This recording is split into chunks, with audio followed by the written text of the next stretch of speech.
मौलाए कायनात फरमाते हैं कि मौत की फिक्र गुनाहों से रोकती है, जिंदगी की उम्मीद गुनाह करवाती है।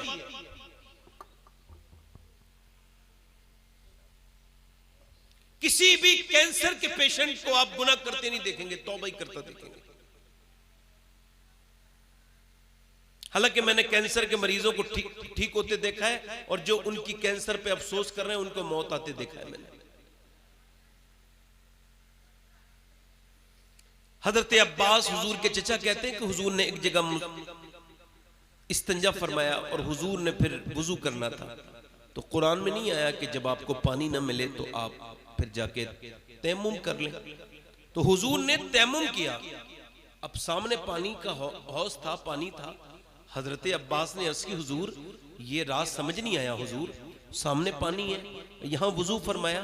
तो हुजूर ने इरशाद फरमाया, मेरे चचा मैं वहां तक पहुंचने की उम्मीद नहीं रखता और मैं अपने रब की बारगाह में बेवजू हाजिर नहीं होना चाहता। हालांकि हुजूर को यह भी पता है मैं कब मरूंगा और आप कब मरेंगे, मगर यह सबक है उम्मत के लिए। कितने भेजे उड़ गए, कितने नौजवान कानों में नीड़ लगा के घर से निकले और वापस नहीं आ पाए घर तक, मौत ने उन्हें आ लिया। अगर आपको बहुत घमंड है अपनी जिंदगी पर तो जाकर के आप अपने यहां के किसी पोस्टमार्टम हाउस में खड़े हो जाना। सुबह से लेकर दोपहर तक, दोपहर से लेकर शाम तक पोस्टमार्टम हाउस में पोस्टमार्टम होने वाली बॉडियों की लाइन लगी हुई है। बड़े बड़े तकब्बुर करने वालों की लाशें लाइन में लगी हैं कि कब उनका नंबर आए। मौत तो मेरे भाइयों आनी है, मगर खुदा ना करे अगर मौत के वक्त ईमान छिन जाए तो। और ईमान जब अंदर होता है तो ईमान गुनाहों से बचाता है। यानी हुजूर फरमाते हैं मोमिन पर गुनाह ऐसा है कि जैसे उसके ऊपर पहाड़ है, कोई सख्त भारी चीज है, और मुनाफिक पर ऐसा है गुनाह कि जैसे उसके कांधे पर कोई जो मक्खी बैठी थी, कोई हल्की सी चीज थी, उसने उसको झाड़ दिया। हज़रत सैयदना अबू हुरैरा मुहद्दिस हैं, सहाबी हैं, आप उन्हें जानते नहीं कि जानते हैं। उनके इंतकाल का वक्त करीब है तो वो रो रहे हैं, और वो बच्चों की तरह रोते हैं। कभी सुर्ख रंग होता है, कभी पीला रंग होता है, कभी सुर्ख होता है, कभी बच्चों की तरह बिलखते हैं। किसी ने पूछा कि इतने बड़े सहाबी को क्या मौत से डर लगता है? कहा नहीं नहीं, मैं मौत से नहीं डर रहा हूं, बल्कि मुझे हुजूर की हदीस याद आ रही है। अल्लाह के रसूल फरमाते हैं जब बंदा मरता है तो मरने से पहले उसको ये बता दिया जाता है कि तू जन्नत में जा रहा है या जहन्नम में जा रहा है। तो मैं अपने रब की बारगाह में अर्ज कर रहा हूं, मालिक अबू हुरैरा बहुत गुनहगार है और उसकी मौत का वक्त करीब है। ऐ मालिक इसके गुनाहों को माफ कर देना और इसको जन्नत की बिशारत देना, इसको जहन्नम से बचा लेना मेरे मालिक, क्योंकि ये मौत का बिल्कुल वक्त करीब है। अगर तूने इस वक्त अबू हुरैरा पे करम न किया तो अबू हुरैरा बर्बाद हो जाएगा।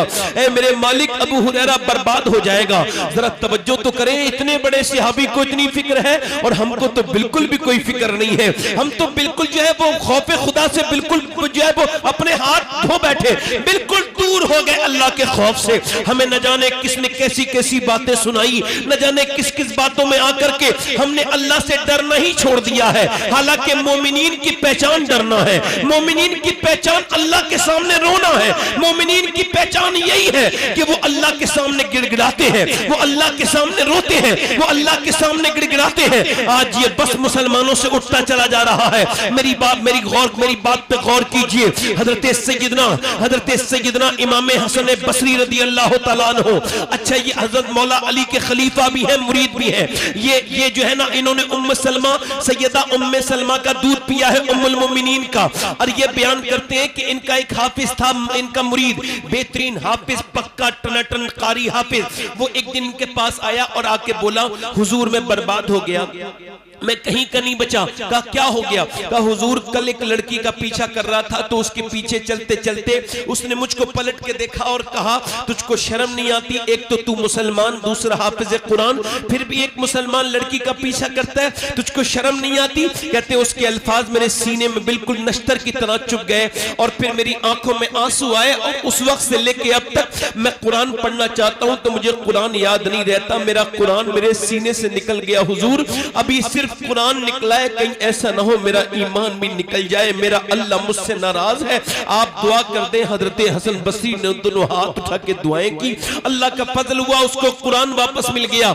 मगर आज ना तो कोई ऐसा पीर हमें नजर आता है बज़ाहिर, ना ऐसे मुरीद नजर आते हैं जिनको अपने ईमान की इतनी परवाह हो। अल्लाह अकबर। हजरत सैयदना जुनैद बगदादी अपने एक करीबी आदमी की मौत के वक्त बैठे हैं और उसके सामने आप कुरान पढ़ रहे हैं। उसने कहा कुरान पढ़ना बंद कर दो, मुझे कुरान से नफरत है। आपने फिर सूरह यासीन पढ़ा, उसने कुरान से नफरत कह दिया। फिर आपने कहा कि कलमा शरीफ पढ़, उसने कहा कलमे से नफरत, कुरान से नफरत, इस्लाम से नफरत, इन सब चीजों से मुझे नफरत है। वो मर गया इन्हीं घटिया अल्फाज के साथ। 40 दिन के बाद ख्वाब में हजरत जुनैद ने उसको देखा और पूछा तुझे जहन्नम में कौन सी चीजें ले गई? उसे जहन्नम में फरिश्ते घसीट के लेके जा रहे थे, उसके जबड़े में अंकड़ी पड़ी थी जिसके साथ घसीटते हुए उसको जहन्नम में लेके जा रहे थे। कहा तू कैसे बर्बाद हो गया? कहा हुजूर मैं 2 गुनाह करता था छुपकर, 2 गुनाहों की वजह से मेरा ईमान छिन गया। पहला गुनाह मेरा यह था कि मैं अपने दोस्तों के साथ शराब पी लिया करता था और मैं अपने दोस्तों के साथ शराब पीता था। मेरा दूसरा गुनाह यह था कि मेरी निगाहें पाक नहीं थी, मैं बदनिगाही करता था, दूसरों की लड़कियों को बुरी नजर से देखता था।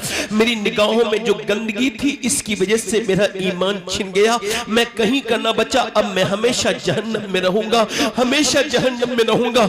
मेरी हिचकी जब आई तो मेरा ईमान छीन लिया गया।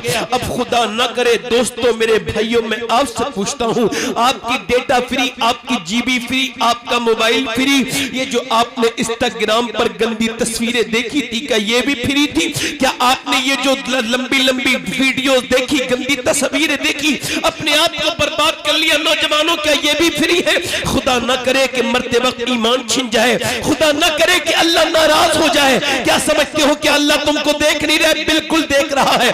आज नौजवान बिल्कुल बर्बाद होते चले जा रहे हैं, इनका मोबाइल इनको बर्बादी की तरफ जा रहा, लेके जा रहा है। इनकी बिल्कुल तन्हाइयां बर्बाद हो गई, इनके पास कुछ बचा नहीं, ये बिल्कुल इन्हें मोबाइल ने खा लिया। यहूदियों की साजिश में गिरफ्तार हो गए ये मुसलमान। अब तो इतने बेकार हैं मुसलमान कि न इनकी जलवत अच्छी, न इनकी खलवत अच्छी, न इनके लहजे अच्छे, न इनकी तरकीबें अच्छी। अब तो इनके स्टेटस भी देखो, स्टेटस का मतलब होता है हालात। और मोबाइल पे जो स्टेटस लगे हुए हैं, फेसबुक पर जो स्टेटस लगे हुए हैं, आपके इंस्टाग्राम पर जो स्टोरियां लगी है इंस्टाग्राम पर, और जो व्हाट्सएप पर स्टेटस है, वो बताते हैं कि लड़के कितने बिगड़ गए हैं। इनके मोबाइलों पे लगे हुए स्टेटस ये बताते हैं कि हमारी कौम के नौजवान बर्बाद होते चले जा रहे हैं। इनके पास कुछ नहीं बचा है। अल्लाह ना करे कि अल्लाह नाराज हो जाए तो फिर क्या होगा? तुमने अपनी जवानियों को क्यों बर्बाद कर लिया? तुमने अपनी जवानी बंबई के हीरो की तरह गुजारी। ये जवानी तेरी फिर दूसरी मर्तबा वापस नहीं आएगी, मगर तेरे ये गुनाह बाकी रहेंगे मेरे नौजवान। अगर तुझे जवानी ही बितानी थी तो बंबई के हीरो की नकल ना करता, बल्कि अल्लाह से डर जाता और करबला के उस अली अकबर की नकल करता जिसने 18 साल की चढ़ती हुई जवानी में अपने बाप हुसैन के सामने शहादत का जाम पीने के बाद कहा था, ऐ मेरे बाबा हुसैन, ये आपका अली अकबर और इसकी जवानी दुनिया की दीवानी नहीं है बल्कि मदीने वाले की दीवानी।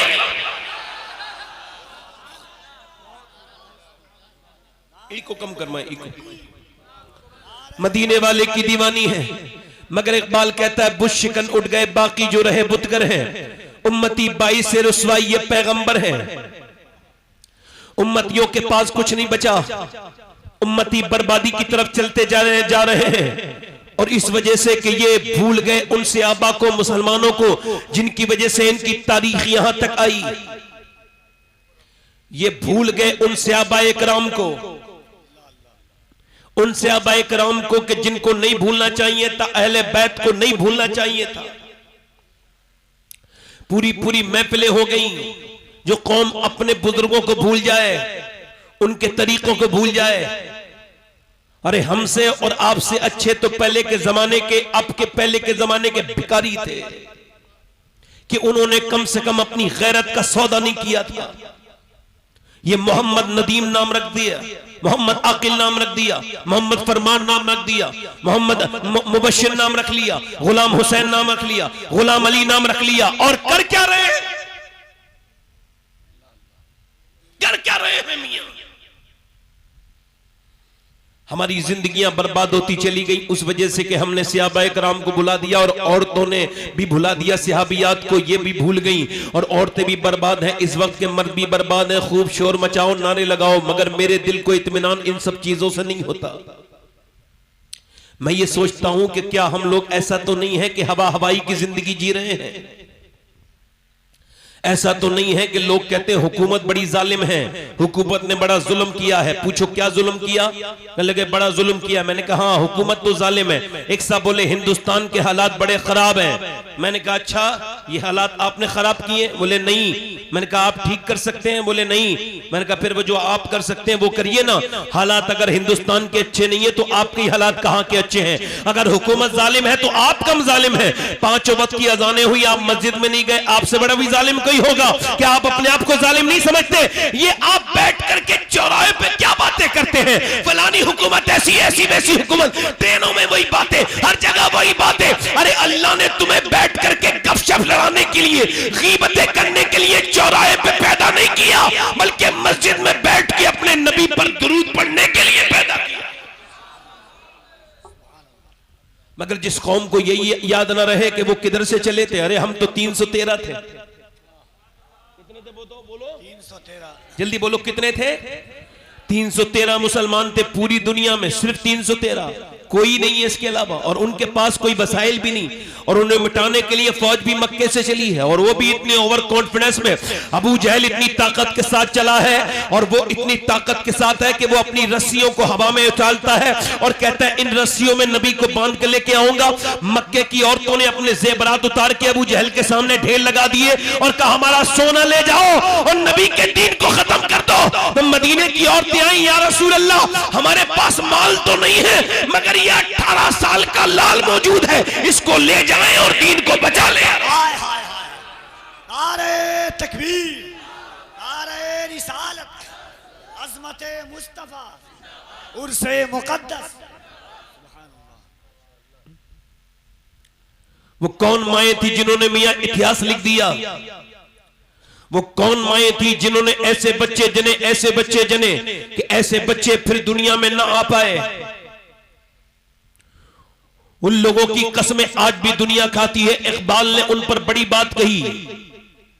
वो कहता है इकबाल के इस्लाम ने मुसलमानों का बहुत साथ दिया, मगर मुसलमानों ने नहीं दिया।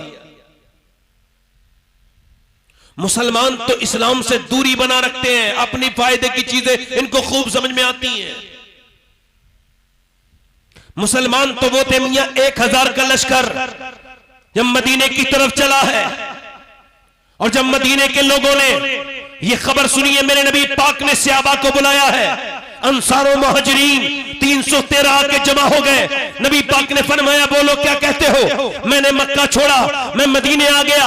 अब वो मदीने के ऊपर हमला करने के लिए आ रहे हैं, इस्लाम को मिटाने के लिए आ रहे हैं, बोलो क्या कहते हो? 313 सहाबा करते हो हुजूर हम आपके साथ जान देने के लिए तैयार हैं, हम आपके साथ चलने के लिए तैयार हैं। हुजूर ने फरमाया पहले सोच लो, तुम्हारे पास सिर्फ 2 घोड़े हैं, उनके पास 100 घोड़े हैं, तुम्हारे पास 7 तलवारें हैं, उनके पास 1000 तलवारें हैं, बोलो चलोगे? सहाबा बोले या रसूल अल्लाह कोई मूसा की उम्मत थोड़ी है जो भाग जाएगी, उम्मत मुस्तफा की है, जान दे देंगे या रसूल। नारे तकबीर, नारे रिसालत, अज़मते मुस्तफा, उम्मते मुस्तफा। बच्चे बच्चे कुर्बान होने के लिए तैयार हैं या रसूल अल्लाह। जब तक हमारे बच्चे बच्चे के ऊपर से घोड़े नहीं दौड़े काफिरों के, तब तक आप तक नहीं पहुंच पाएगा।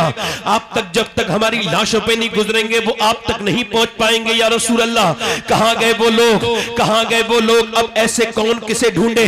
वो अपना सिला, अपना दिल दे भी गए और सिला ले भी गए, आके बैठे भी न थे और निकाले भी गए। कहां गए वो सहाबा इकराम जिनके दिल धड़कते थे आमना के लाल के लिए? कहां गए वो सहाबा इकराम जो जीते थे नबी को देख करके, इनकी सुबह हुजूर को देख करके होती थी। कायनात में चाहने वाले तो बहुत दुनिया में लोगों के हुए, मगर जैसे आमना के लाल के चाहने वाले थे ऐसा कौन चाहने वाले कहां मियां?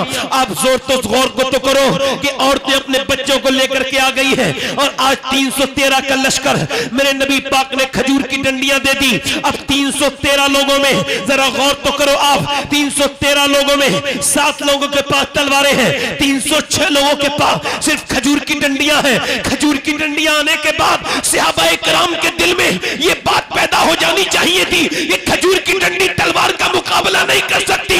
उनका दिल घबरा जाना चाहिए था, मगर नहीं, वो तो अपनी खजूर की डंडियों को हवाओं में लहरा के जाते थे, मदीने की गलियों में लहराते हुए जा रहे थे। यहूदियों ने देखा तो कहा, मुसलमानों क्या पागल हो गए हो क्या? बताओ, खजूर की डंडी कभी तलवार का मुकाबला कर सकती है? तो सहाबा ने कहा था, सुनो यहूदियों, ना खजूर की डंडी पर ना तलवार पर है, भरोसा जितना भी है मदीने की सरकार पर है।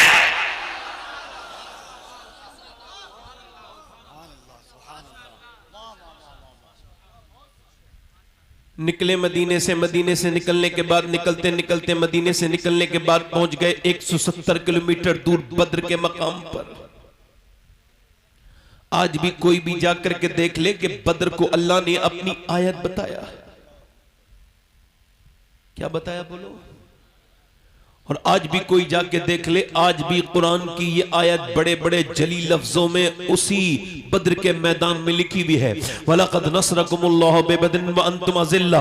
जाकर के देखो कि अल्लाह ने क्या फरमाया, वलक़द नसरकुमुल्लाहु बिबद्रिन व अंतुम अज़िल्ला, के जाओ तो जाके देखो आप, और जाके देखो कि अल्लाह ने कैसी नुसरत के पैगाम भेजे। मगर ऐसे ही नहीं आए, उनके जज्बे देखो कि उनके पेटों पे पत्थर जो है, उनके पेटों पे रोटियां नहीं है, उन्होंने रोजे रखे हैं। और वो भी किस हाल में रोजे रखे? कि खजूर की गुठलियां चूस चूस करके रोजे रखे हैं, और फिर उसी को गुठली को उन्होंने जेब में रख लिया है, और ऐसे खजूर की गुठलियां, खजूर की डंडियां लेके खड़े हैं। कि इनके मुकाबले में जो रात पूरी, जिस कौम ने शराब पी है, जिस कौम ने पूरी रात औरतों का नाच देखा है, जिन्होंने भुने में गोश्त खाए हैं, ये उनके मुकाबले में जब उन्हें देखते हैं मुसलमानों को, तो ये कहते तुम्हें ऐसे मसलेंगे जैसे मक्खी और मच्छर को मसलते हैं, और तालियां बजा बजा के मुसलमानों की मजाक उड़ाते हैं। ये देखो तो ये आए हैं हमसे लड़ने, इनके पास तलवारें तक नहीं है, इनको मिटा के रख देंगे।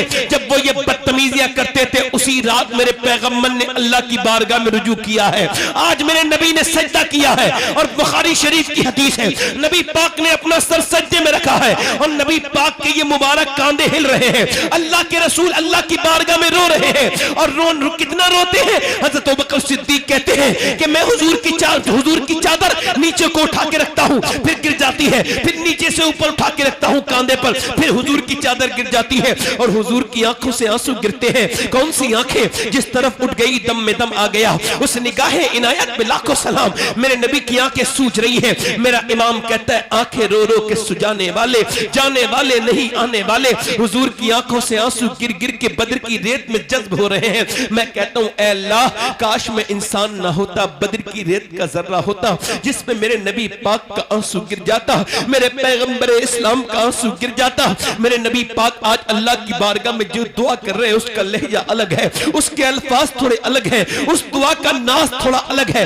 अर्ज करते हैं, मेरे मालिक, मेरे परवरदिगार, जो मैंने मक्के में तकलीफें उठाई, जो मेरे ऊपर परेशानियां आई, जो मैंने मक्के में तकलीफें उठाई, जो मेरे ऊपर परेशानियां आई, मेरे परवरदिगार, जो मेरे ऊपर पत्थर मारे गए, जो मेरे ऊपर ऊंट की ओजड़ियां रखी गई, और जो मेरे सर को दबाया गया, मेरे सर को फाड़ा गया, मेरी गर्दन को दबाया गया, और जो मंडियों में मेरे ऊपर जुल्म हुआ, जो मेरे रास्ते में कांटे बिछाए गए, ऐ मेरे परवरदिगार, जो मेरे कांटे में कांटे बिछाए गए, और जो मुझे परवरदिगार सताया गया, जो शेबे अबी तालिब में मेरी बेटियां भूखी रही, 9 दिन के बाद मेरी बेटियों ने पेड़ के पत्ते खाए, मेरी फातिमा भूखी रही। ऐ मेरे परवरदिगार, मेरी खतीजा, मेरी शरीक हयात मेरी खतीजा भूखी रही और उसी भूख में उसका विसाल भी हो गया। ऐ अल्लाह, जो मैंने तकलीफें उठाई परवरदिगार, जो ताइफ में जब मेरे नबी पाक गए हैं, आप तो ताइफ को भूल चुके होंगे। आपको पता है ताइफ में जब हुजूर गए, हुजूर ने दावत दी,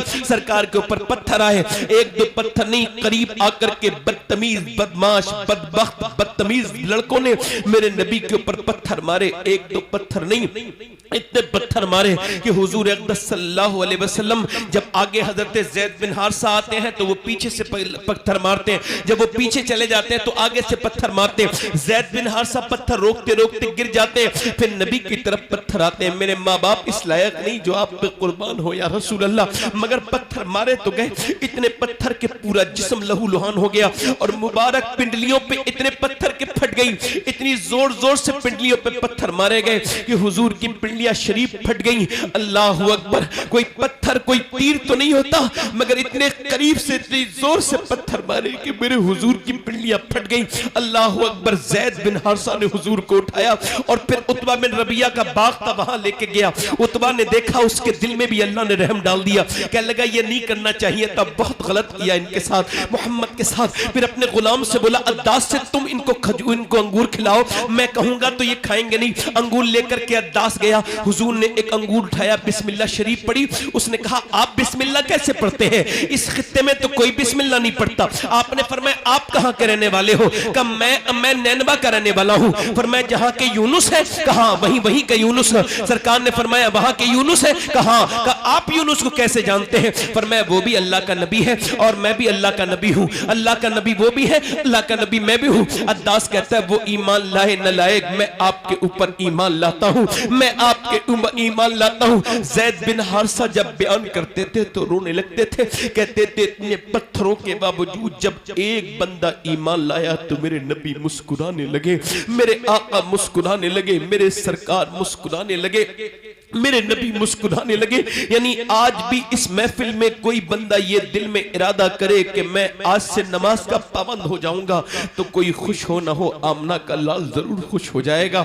अजीजुन अलैहि मा अनित्तुम हरीस की तफसीर में मुफ्ती अहमद यार खान नईमी कहते हैं कि उम्मत से हुजूर को इतना प्यार है कि आज भी कब्र अनवर में जब कोई उम्मती नेकी करता है तो नबी को खुशी होती है, हुजूर खुश होते हैं, और जब कोई उम्मती गुनाह करता है तो मेरे नबी को तकलीफ होती है, मेरे हुजूर को तकलीफ होती है। अल्लाह के रसूल आज बद्र के मैदान में अर्ज कर रहे हैं, मेरे मालिक जो मैंने पत्थर सहे, जो मेरे पर परेशानियां आई, जो मेरे पर पत्थर मारे गए, ऐ मेरे मालिक जो मैंने परेशानियां मक्के में उठाई, उस सब के बाद मैंने तिनका करके ये 313 का घोंसला जमा किया है। ये मेरे 313 मेरी पूरी जिंदगी की कमाई है। ऐ अल्लाह, अगर ये मिट गए तो क़यामत तक तेरा कोई नाम लेवा नहीं होगा। देख तो मेरे गुलामों को, ये मेरा अबू बकर मेरी पूरी जिंदगी की कमाई, मेरा उमर, मेरा अली, मेरा उस्मान, मेरा उस्मान, मेरे अमीर हमजा, मेरा बिलाल, ये मेरी पूरी जिंदगी की कमाई है। ये मिट गए तो कयामत तक कहीं तेरा नाम लेवा नहीं होगा। देख तो मेरे गुलामों को मालिक, इन्होंने कुछ खाया तक नहीं है, इन्होंने खजूर की गुठलियां चूस चूस करके रोजे रखे हैं। ये कैसे तेरे नाम पे जान देने के लिए आ गए हैं। ऐ अल्लाह, अगर ये मिट गए तो कयामत तक तेरा कोई नाम लेवा नहीं होगा। जब मेरे नबी ने रोना शुरू किया है, मेरा इमाम कहता है इजाबत का सेहरा, इनायत का जोड़ा, दुल्हन बन के निकली दुआए मोहम्मद, हुजूर ने सर उठाया और अचानक मेरे नबी मुस्कुराए। मैदान में हवा चली एक कोने में, हजरत अली अर्ज करते, हुजूर ये कैसी हवा है? फरमाया, हवा नहीं है, फरिश्ते जमीन पर उतरे हैं। अल्लाह ने 500 फरिश्ते लेके जिब्राइल को जमीन पे भेज दिया है। उसके बाद दूसरे कोने में हवा चली, अर्ज की हुजूर ये कैसी हवा है? फरमाया, अल्लाह ने दूसरे मर्तबा पे मीकाईल को भेजा है और वो 500 फरिश्ते लेके आए हैं। अल्लाह की मदद आ गई। चलो मुसलमानों, मुसलमान चले। उधर से काफिर निकले, काफिरों ने कहा हमारे पास शमशीर है। सहाबा बोले हमारे पास नारे तकबीर है।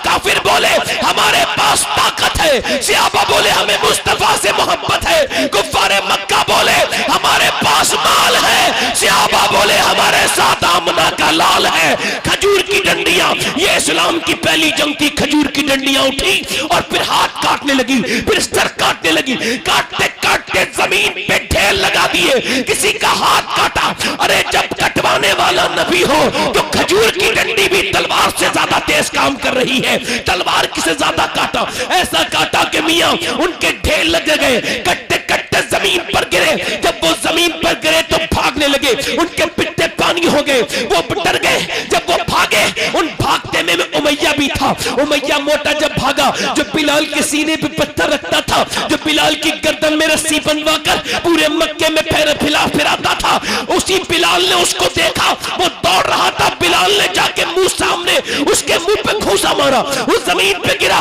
बिलाल को देखने लगा। बिलाल ने कहा देखता क्या है, ये बिलाल का घूंसा नहीं है उमैया, ये तो इस्लाम का घूंसा, कुफ्र